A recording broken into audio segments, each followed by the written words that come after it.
combate ao mosquito transmissor da dengue evita a epidemia e reconhecer os seus sintomas te ajuda à busca de auxílio médico. Em caso de suspeita de dengue, beba muita água e procure rapidamente o serviço de saúde. Dengue, fique de olho. Oncosol, Centro de Tratamento de Câncer. Bateu aquela fome?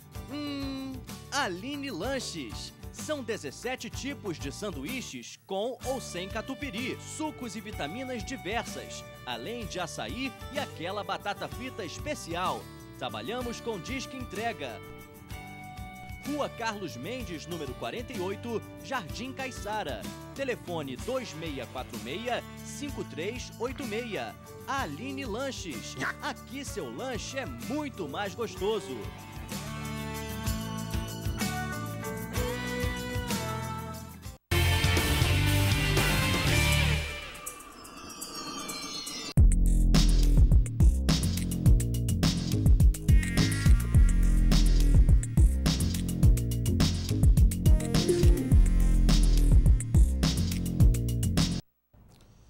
Boa noite, estamos dando início ao 32º programa Direito em Foco.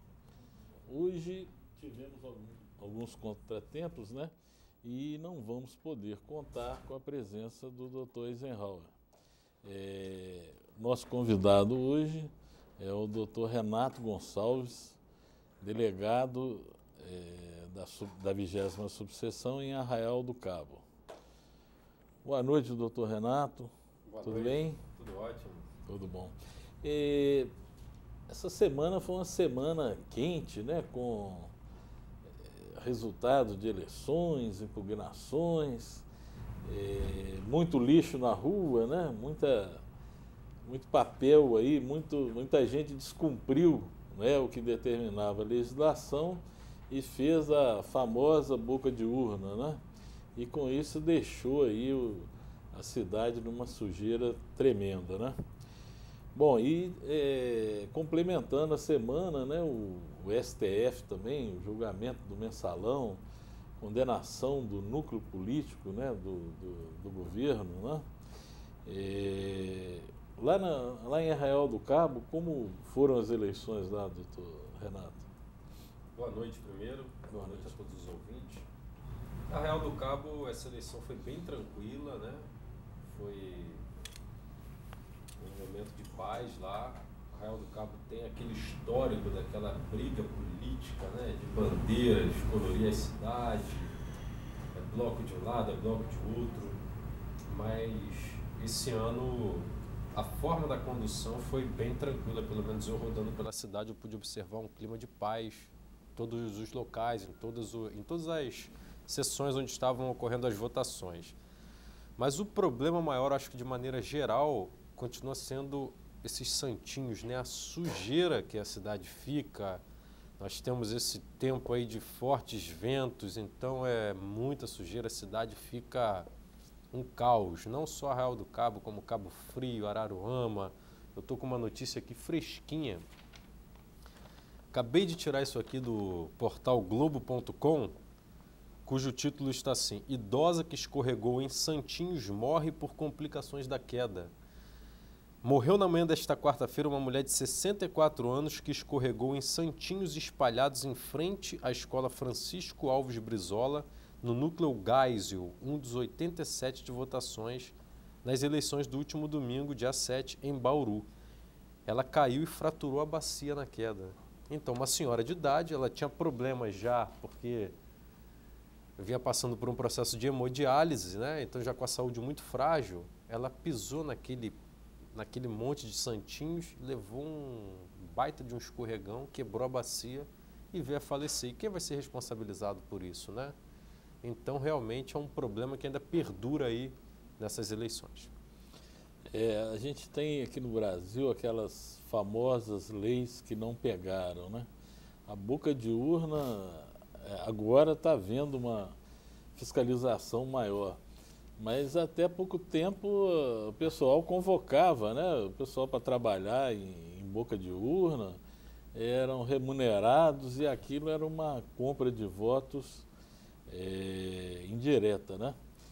Bom, não dá para deixar de falar, né, na situação política da nossa cidade, né?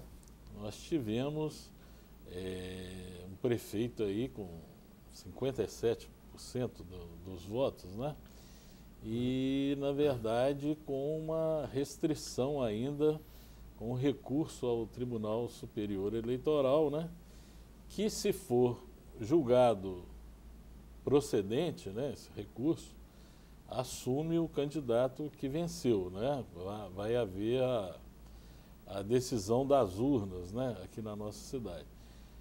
Caso contrário, como ele teve como mais de 50% dos votos foram nulos, né, nós teremos uma nova eleição. Então, doutor Renato, isso para a cidade é terrível, né? É uma intranquilidade, né, jurídica e outra coisa, uma nova eleição é um custo, né, que poderia estar sendo investido em escolas, saúde, né, aquilo que a população realmente deseja. Qual é a sua opinião a respeito?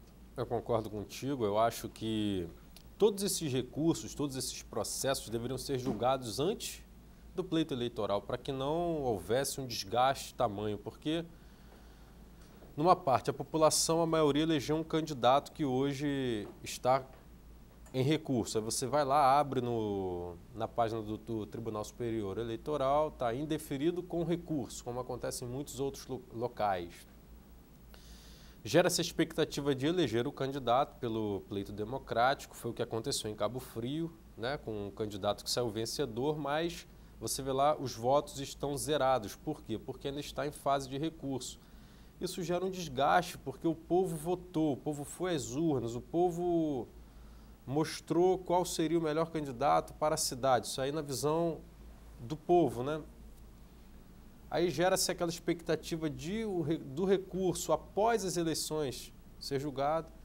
Se houver a vitória dele, vai ser diplomado normalmente. Se houver uma derrota através desse recurso, novas eleições, seria mais desgaste, mais custos, né? Mais gastos para a Justiça Eleitoral, que vai ter que convocar novamente os mesários, vai ter que convocar novamente todas aquelas pessoas, comícios, aquilo tudo, não sei como é que seria, né?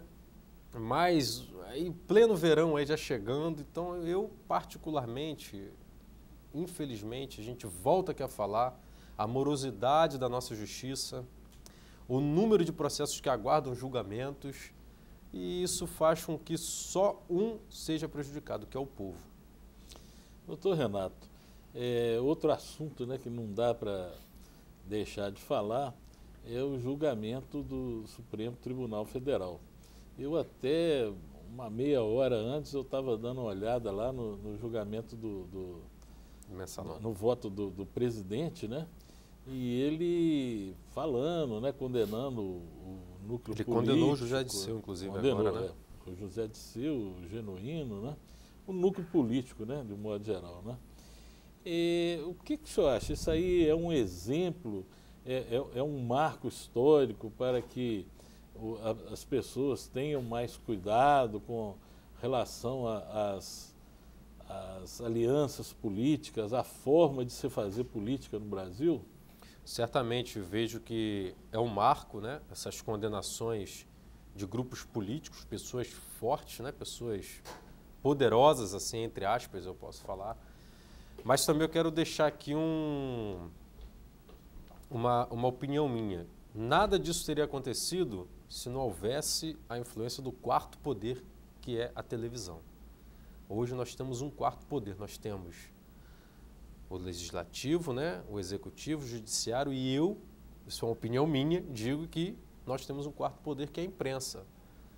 Porque a imprensa divulgou tudo o que aconteceu, que isso consequentemente gerou uma manifestação popular, que consequentemente gerou nessas condenações, consequentemente gerou nesse julgamento, que isso está tendo uma grande divulgação da mídia, que se não fosse pela mídia, o que seria? Será que seria dessa forma? Será que se não houvesse esses escândalos publicados pelos grandes jornais, pelas grandes televisões do Brasil, será que realmente haveriam essas condenações, por isso que hoje a mídia ela está completamente envolvida nessas questões e aonde ela vai, realmente, as questões têm um pouco mais de, não vou dizer seriedade, mas um pouco mais de andamento, né? Vamos falar assim. Um exemplo aqui, um outro adendo, é aquela questão da família Nardoni, que aquilo gerou um julgamento que o Brasil todo parou para ver coisas que acontecem todo dia na nossa região. E nós não damos a devida importância, porque há pouco tempo em Arraial do Cabo uma menina foi violentada sexualmente, foi morta, foi jogada num fosso na entrada da cidade, ali na prainha, naquelas curvas da prainha. A menina foi retirada morta, foi uma cena triste, uma cena chocante, e aí, não se falou em nada. De repente, se tem uma dessas grandes televisões lá, dando todo um aparato, divulgando para o Brasil inteiro, divulgando para o mundo, será que o resultado iria ser esse? A impunidade? É isso que eu tenho para falar. Eu acho que a imprensa ela é determinante para o resultado. Várias questões, né, vieram à baila, né, nesse julgamento, como o pré-julgamento de alguns ministros, né? A gente teve aí o Lewandowski execrado no Facebook, então uma coisa horrorosa. O enaltecimento do Joaquim, né, como um justiceiro, como uma coisa. Essa forma de encarar a justiça, né, essa execação pública lá do ministro Lewandowski, do Toffoli, né? O que o senhor acha disso? O senhor acha isso correto? Olha, o que a gente viu ultimamente foi uma briga de baixo calão dentro do Supremo Tribunal Federal, a ponto de um ministro chamar o outro de bandido, dizer que tem capanga, você e seus capangas, e isso mostra a fragilidade em que se encontra e o despreparo em muitos momentos desses grandes ministros, né? Porque chegar a ponto de um chamar outro de ter capanga, de chamar de bandido, você e a sua corja, e o povo todo que espera a seriedade de um tribunal pleno daquele, um tribunal que julga causas importantes, é a última instância, né? É a última instância. E um tratando o outro dessa forma, a gente vê como que a nudez do judiciário é exposta em momentos como esse. E o CNJ, quando vem querendo moralizar, querendo fazer o controle externo do judiciário, ele vem e se coloca de uma maneira positiva para mim, muitos se colocam contra, o próprio judiciário se coloca contra porque ele não quer ser controlado de maneira externa, mas ele mesmo expõe a sua deficiência em momentos como esse. Eu também tenho uma opinião muito própria a respeito desse julgamento, né? Foi chamado de mensalão, né? Eu esperava, com sinceridade, a absolvição do José Disseu.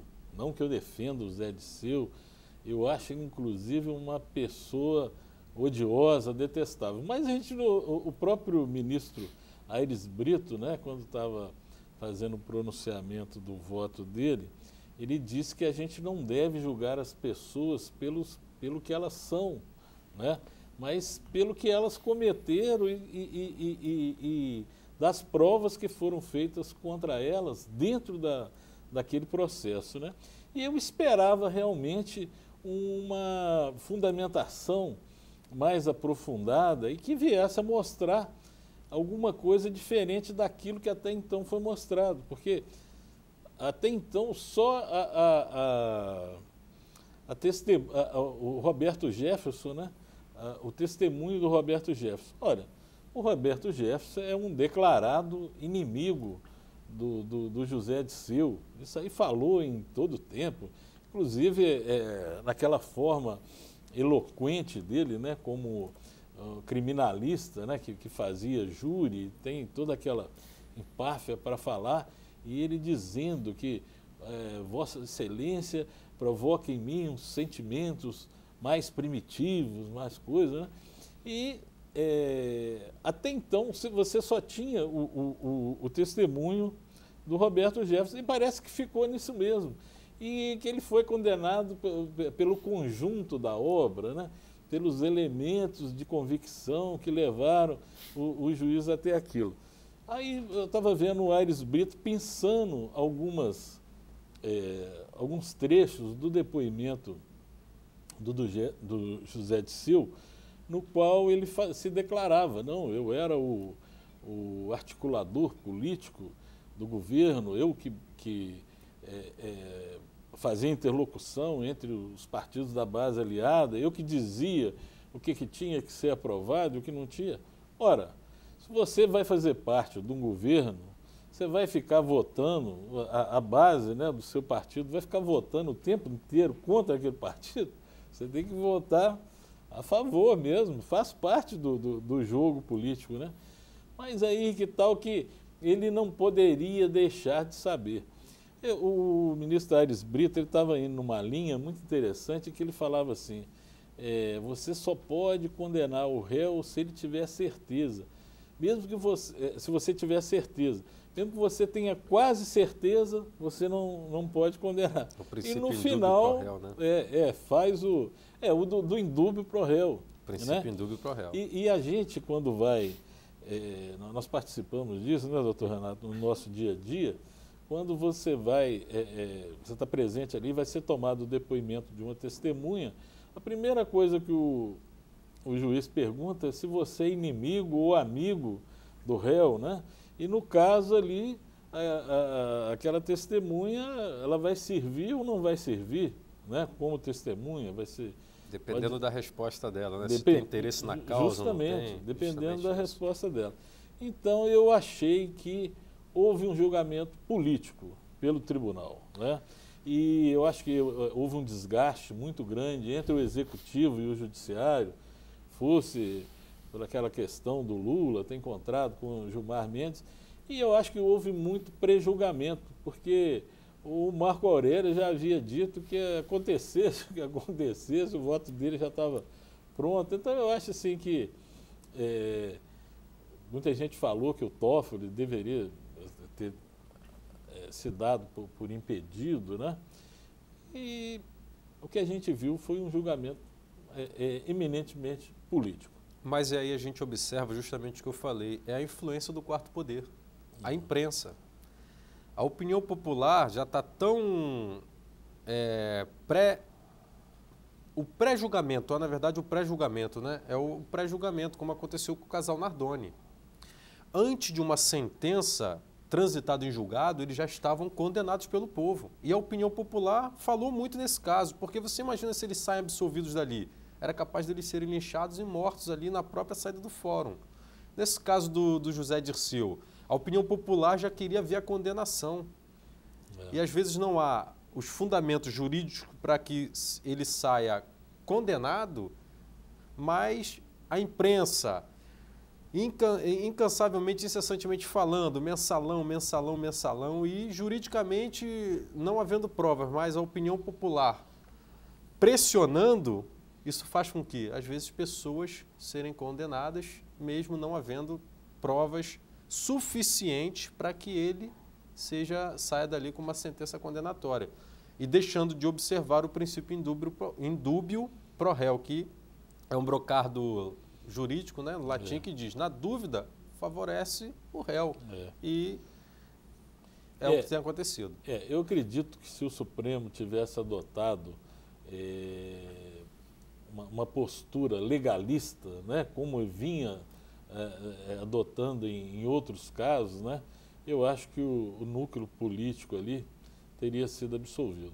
Não delúbio, porque ficou caracterizado que realmente ele recebeu e distribuiu dinheiro irregular entre a base aliada e tal.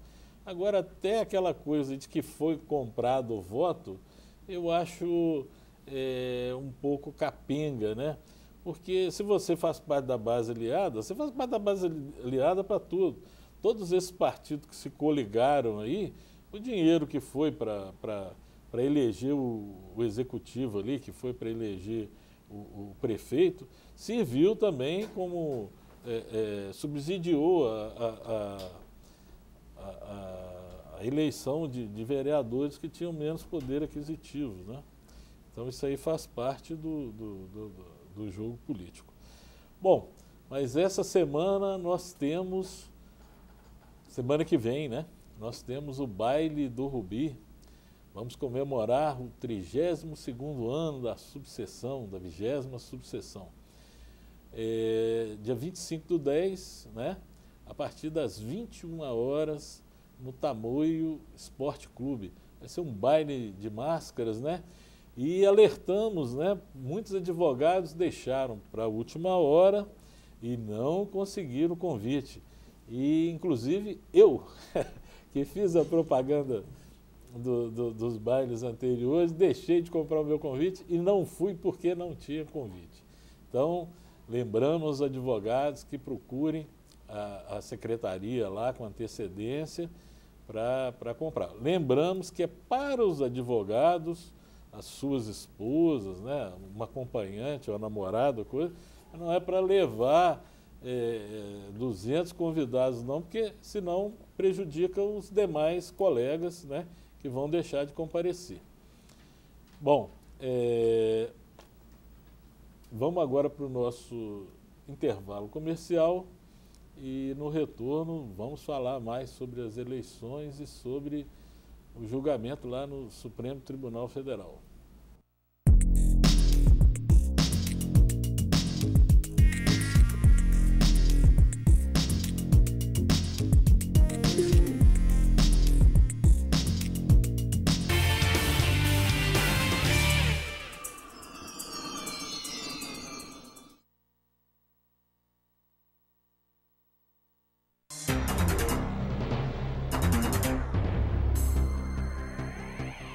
O combate ao mosquito transmissor da dengue evita a epidemia e reconhecer os seus sintomas te ajuda a busca de auxílio médico. Em caso de suspeita de dengue, beba muita água e procure rapidamente o serviço de saúde. Dengue, fique de olho. Oncosol, Centro de Tratamento de Câncer.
Bom, voltamos ao segundo bloco do nosso Direito em Foco.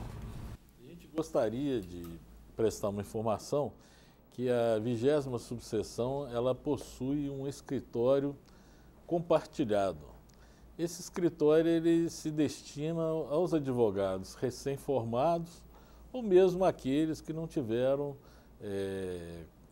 condições de adquirirem seu próprio escritório, de juntar com outros advogados e ter seu próprio escritório. E, em contrapartida, esses advogados prestam assistência jurídica gratuita à população carente que procura a 20ª subseção. Se você se encontra numa situação dessa, você pode procurar a secretaria da 20ª subseção e agendar um horário para você fazer um atendimento a um cliente que precisar. Também há aqueles advogados que têm o escritório fora do nosso domicílio, né, e vêm fazer alguma ação aqui, alguma coisa, e precisa atender o cliente aqui. Então também pode fazer uso do escritório compartilhado. A gente lembra, né, que a seccional do Rio de Janeiro ela abrange o estado todo e o advogado tem direito a usar as dependências, né, e os serviços de todas as subseções. Bom, continuamos ao nosso assunto aqui, né, as eleições. Doutor Renato, a gente já tinha falado sobre o julgamento do Supremo Tribunal, né, da execração do Lewandowski, né? O que se pode esperar agora do reinado do Joaquim Barbosa lá no Supremo, né? Parece que ele enfrenta uma oposição forte lá dentro, né? O ministro Marco Aurélio, né? O ministro Gilmar. É porque tem o ministro Gilmar Mendes, o ministro Marco Aurélio, eles são mais daquela visão conservadora, né? Já o ministro Joaquim Barbosa, ele é polêmico em certos assuntos, muito rigoroso, uma linha muito mais rigorosa, menos política do que o Gilmar Mendes, enquanto presidente do Supremo. A gente vê a forma dele conduzir é da forma rígida, seca e de não dar muitos argumentos em relação ao fato. Ele ir direto ao assunto e da forma como a lei é. Eu vejo que algumas questões, nesse momento dele de presidência, que ele vai ser o próximo presidente, isso, creio que nós vamos ter muitas polêmicas levantadas por ele. Nós vamos ter algumas sessões ali em que bate-boca vão acontecer. Ele, quando não era presidente, já se levantava, já batia a boca, já falava o que pensava. Imagina agora sendo o Todo-Poderoso, né? Se assim eu posso falar. Mas é um homem muito sério, tem argumentos. Vamos falar no ditado popular, ele não dá ponto sem nó. E muito rigoroso, né? Então nós esperamos agora um mandato rigoroso nesse período aí que ele vai ser o presidente do Supremo. Não que os outros não tenham sido rigorosos, não é isso que eu estou querendo falar, mas menos político e mais voltado para a lei. E o relacionamento com os demais poderes, né? O legislativo e o judiciário. Nem tanto agora no governo da Dilma, né? Mas no governo do presidente Lula ocorreram vários, né, entraves, vários embates entre o Supremo e o Executivo, entre o Judiciário e o Executivo, né?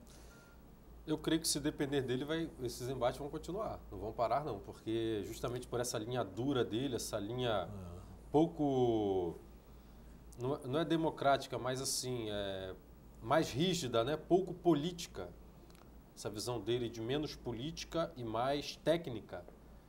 Eu creio que a harmonia entre os poderes, se depender dele, não vai funcionar muito não. Bom, e com relação ao CNJ, ao Conselho Nacional de Justiça, acha que vai haver menos entraves à atuação do CNJ ou vai haver um embate, vai ter ali uma briga de frente com o CNJ? Olha, o que nós esperamos de qualquer presidente, seja ele quem for, o CNJ ele é um agente de fiscalização externa, né? Um agente, no caso, forma de falar. É um conselho que tem demonstrado resultados positivos, porque o judiciário ele tem que ser controlado, sim, tem que ser controlado de maneira externa, porque senão nós iremos continuar com muitos problemas que eles mesmos vão julgar os problemas deles e acaba naquele jogo do termina tudo em pizza. O que se espera do ministro Joaquim Barbosa é que haja um comprometimento com a transparência e com a liberdade de atuação do CNJ no nosso país, no próprio Supremo, no Judiciário de maneira geral, porque antes do CNJ, muitos advogados reclamavam de juízes, eles entravam com representações e não acontecia nada. porque eram aquelas questões de os próprios juízes julgando os juízes, e ficava por isso mesmo, o poder do juiz, né? Numa briga contra um advogado é um poder incomparável, muito embora a gente sabendo que não há harmonia, não há hierarquia, nosso estatuto deixa claro isso, não há hierarquia entre juízes e advogados, mas um advogado, dependendo do seu know-how, ele entrava numa briga em que ele era o lado mais fraco da corda. Era um corpo de juízes julgando outro juiz numa causa de um advogado. Então o juiz ele vai ser favorável a quem? A um colega de profissão. Com o CNJ não. O CNJ ele vem de maneira externa, fiscalizando e de maneira imparcial. Isso que a gente espera. E em relação ao presidente do Supremo, que é o ministro Joaquim Barbosa, o futuro, né? Nós esperamos que quando ele sente lá, ele não mude em relação ao CNJ, que realmente haja essa liberdade do CNJ que quiseram acabar, né? Isso é um absurdo. Quiseram acabar com o CNJ como se fosse algo errado. Eles fiscalizam tudo, eles podem fiscalizar a todos, eles podem decidir a vida dos outros, mas eles não querem ser controlados de maneira externa, porque entre eles está tudo bem, mas por que não permitir um controle externo? Então que isso possa se manter, que o poder do CNJ possa ser o mesmo.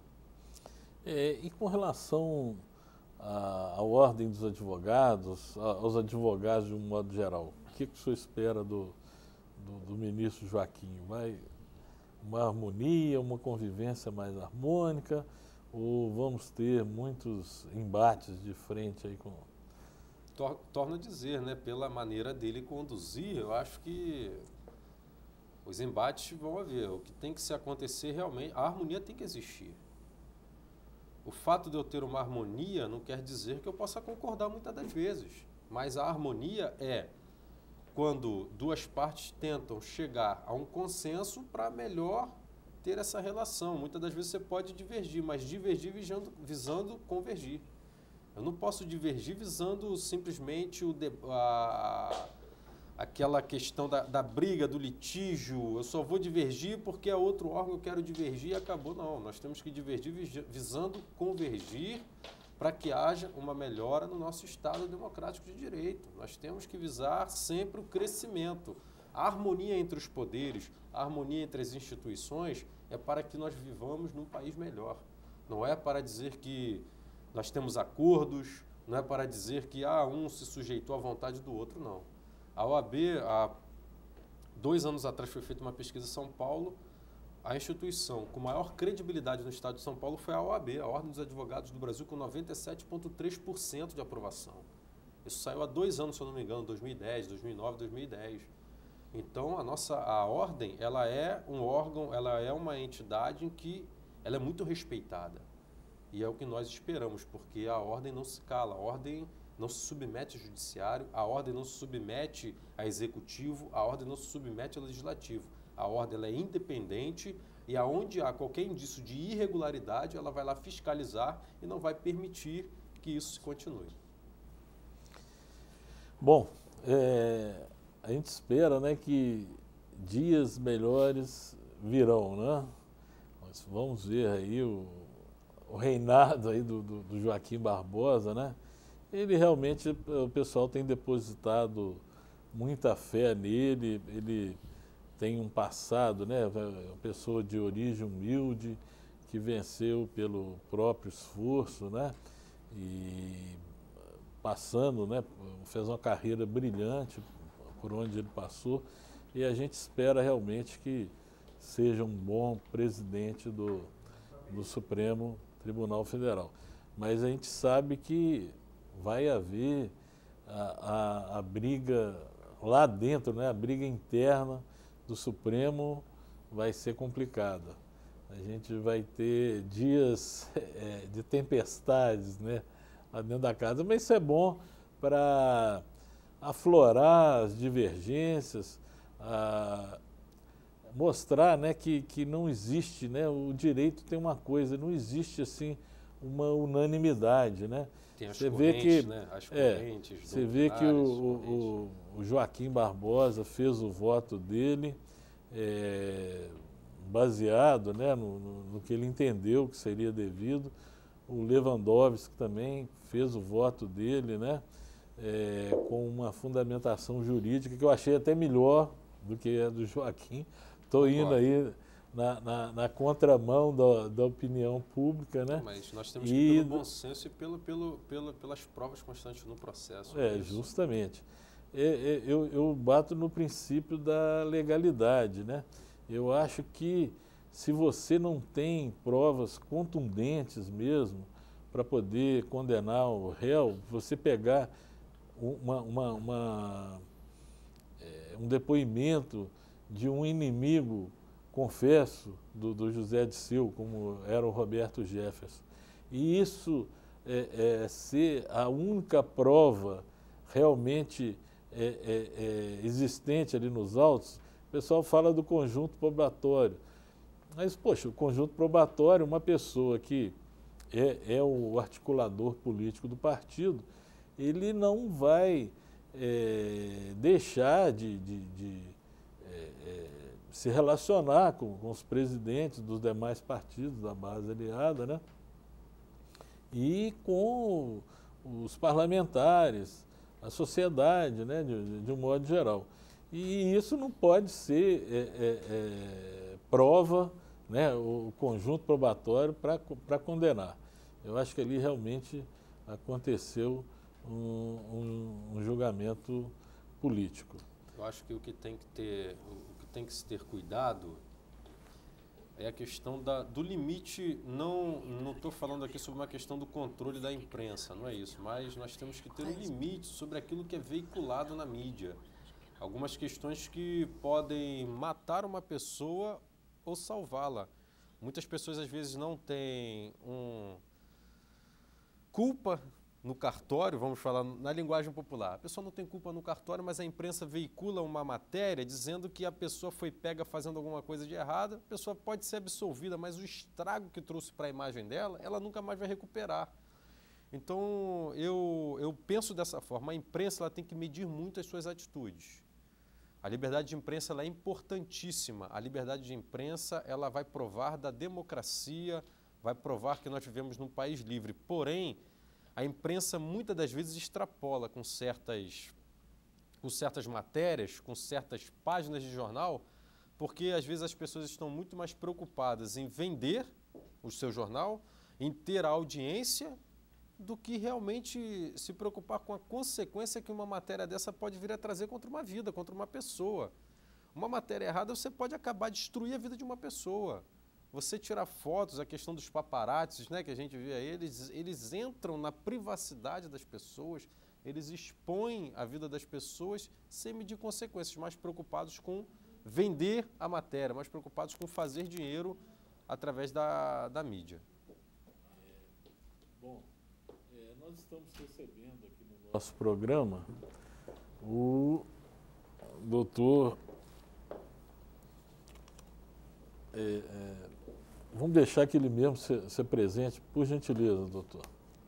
Boa noite, meu nome é doutor Cristiano Santoro Magalhães, perito na área da grafotecnia, documentoscopia e na área da psicanálise forense.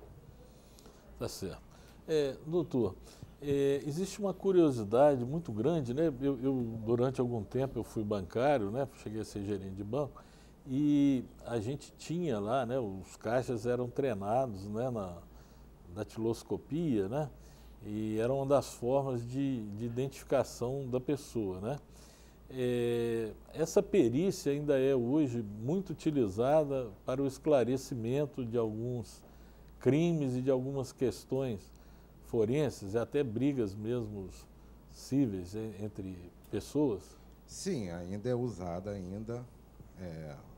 nos tribunais e principalmente na área civil e na área criminal também. Hoje a gente tem um grande recurso para poder ver a parte da grafotecnia em si. Por exemplo,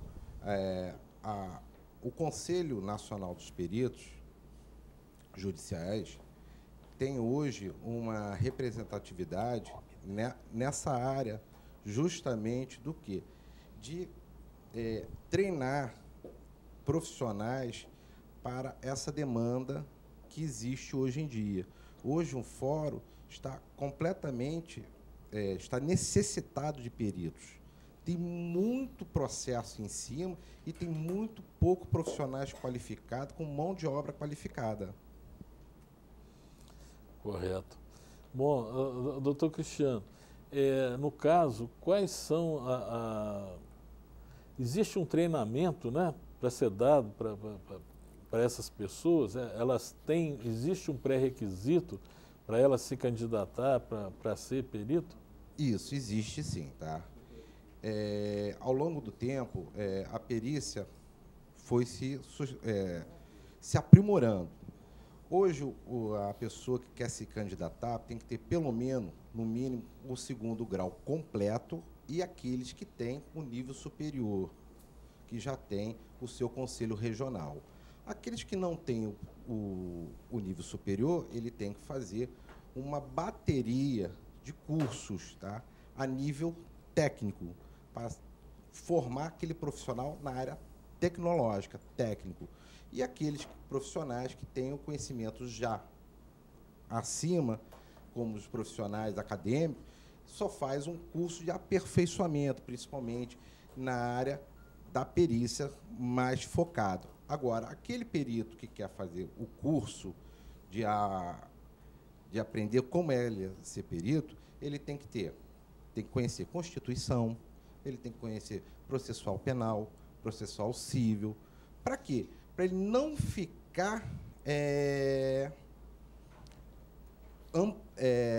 viajando nos tópicos da matéria. Então, ele tem que, com o tempo, ele tem que aprender. Hoje em dia, um bom perito leva, em média, de 5 a 10 anos para ser formado. Um bom perito. Hoje em dia, no Brasil, são poucos locais, são poucas escolas que ensinam esse tipo de perícia. Então, tem várias pessoas que ensinam a ser perito em 2 semanas, 3 semanas, 4 semanas. E isso daí é errado, é errôneo. Por quê? O cidadão está fazendo um curso, ele não sabe o que depois vai fazer. E, principalmente, depois que ele assina um papel, ele está dando um atestado para uma pessoa. Se ele não tiver aquele conhecimento, o que acontece? Ele queima, mancha o nome de qualquer instituição e, principalmente, como ele é um complemento, um assistente técnico do advogado, ele acaba também prejudicando o advogado. Ou, se ele também está no tribunal ad hoc, ele acaba prejudicando o juízo também. Então, tem que ter muito cuidado com essa formação. Por isso que nós, do Conselho, a gente tem, como se diz, um carinho com essas pessoas, que é para treinar, ensinar e formar profissionais habilitados para esse nicho de mercado. É importante realmente, né? O perito é uma figura das mais importantes, porque muitos processos são decididos em cima do parecer do perito. Logicamente, não é só isso, né? Existe o livre convencimento do juiz, mas eu mesmo já fiz parte de um processo em que o perito não era tão conhecedor, como o senhor falou aí, do direito, né? Que muitas vezes a pessoa é muito boa naquela área dela, por exemplo. Esse caso era um médico, mas no momento de dizer, era sobre acidente de trabalho, ele diz que uma doença que a pessoa adquiriu durante o trabalho que ela exercia na empresa não era acidente, não se tratava de um acidente de trabalho. E a própria legislação dizia o contrário. Então, há necessidade realmente que o perito seja muito bem preparado, porque é uma das figuras mais importantes no deslinde do processo, né? Na formação das provas. Justamente. Doutor Renato, eu gostaria de... Doutor, há algum critério em relação à nomeação para ser um perito judicial?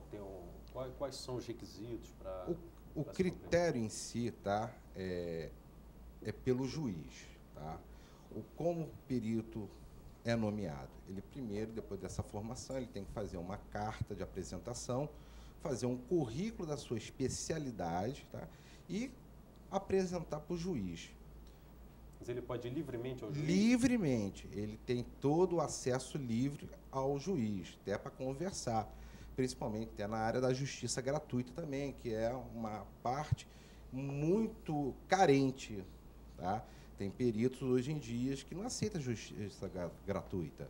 Então, é uma parte que o perito que está iniciando é bastante a desejado para o juiz, e até mesmo para poder ver o trabalho dele.